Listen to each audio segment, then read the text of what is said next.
Hello everyone, good evening. My name is Aditya, but you can just call me Adi. And I'm going to be talking about what Tamil can teach us about communication, Tamil being my own native language. But before all that, let's just start with something simple.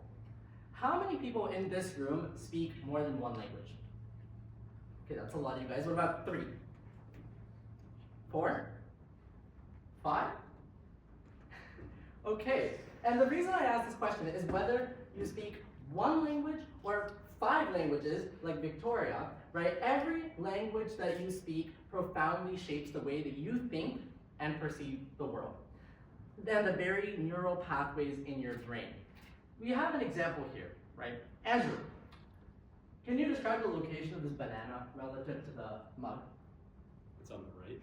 Okay, and that's the answer I was looking for, right? We're all English speakers in this room, and English, like most other languages, we use relative directions to describe the location of an object. This banana is to the right of the mug.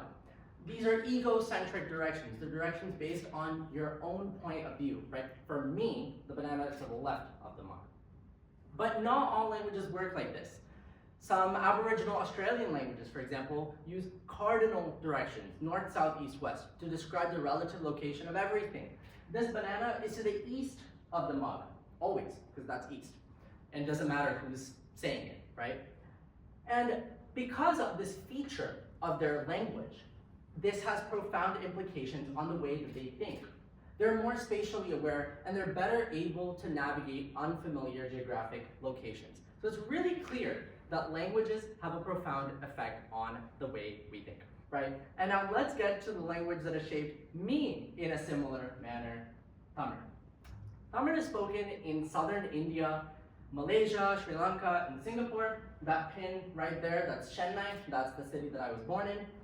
Tamil has approximately 80 million native speakers, and I'm sure that's pretty surprising to you guys. It's more than French or German. And a fact that most Tamil speakers, including myself, take a lot of pride in is the fact that it is possibly the oldest language in the world. The Tolkappiyam, which is a collection of Tamil grammar rules like structure, dates back to 500 BCE, and it still shapes the way that we speak and write the language to this day. And because of Tamil's antiquity and the fact that it belongs to the Dravidian language family, it has some unique features, right? Agglutination, word order, inclusivity, things that I'm going to get into. And that really sets apart the language from English and other languages that we're more familiar with, for example, the Romance languages. Let's start with agglutination. It's a long word, decently complicated, but it means something really simple. It's just the concept of building blocks, right? You're adding pieces of meaning, morphemes, to words, and you make them longer and more meaningful, right? And Tamil has a lot of agglutination. We have long words. For example, போக முடியாதவர்களுக்காக, for the sake of those who cannot go, and செய்யக்கூடியவன், someone who's capable of doing, right? Each of these Tamil words can replace 6 or 8 English words, whole phrases in English. And why does this matter? Because of this feature of Tamil, it is a more information-rich language. Every word in Tamil translates to more information than any word in English, right? And this begs the question, we're English speakers. Why does this matter, right? Because information density is something we can all strive for no matter what language we speak. In a study at the University of New South Wales, right, they developed this idea called cognitive load theory, which is as the number of words increases when you're communicating any idea, the clarity decreases, right? And that is the same no matter what language you're speaking. So as English speakers, we can take some actions in order to make ourselves more clear. We can reduce extraneous information like or or. These are words that don't add any meaning to what we're saying. And we can use richer vocabulary, more meaningful adjectives and verbs. That again, communicate more meaning in less words. That's enough about agglutination because then I won't be following my own rule. Let's talk about word order. English has rigid word order, SVO, subject, verb, object. Adriana ate the apple. There's no other way to say it. You know, apple, Adriana ate. Doesn't really make any sense, and I sound like Yoda, right? But Tamil fluid word order. You can say it any way you like. The grammatically correct word order is subject, object, verb. I, the mango, ate. Nan, mandram, sapite.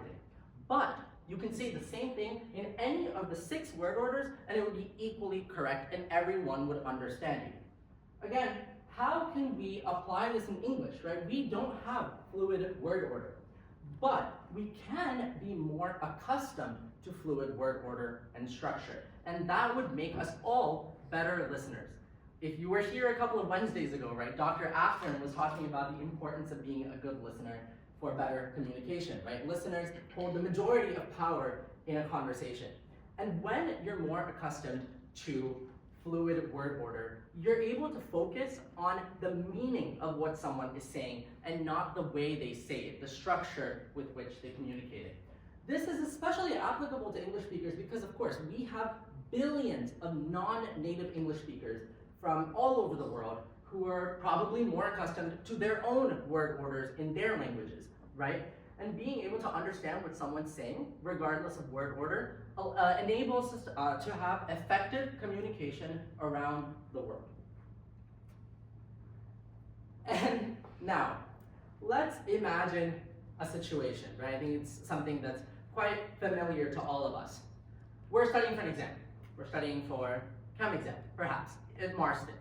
We're exhausted. It's been 3 hours, and we're stepping out. It's dark, it's cold. Starbucks is closed, so nothing to help out with the energy. And then imagine, Ella, you get a call from your sister. She says, we just won the lottery. Plain and simple, we just won the lottery. How do you feel? Great for my biggest. Great. Ecstatic, right?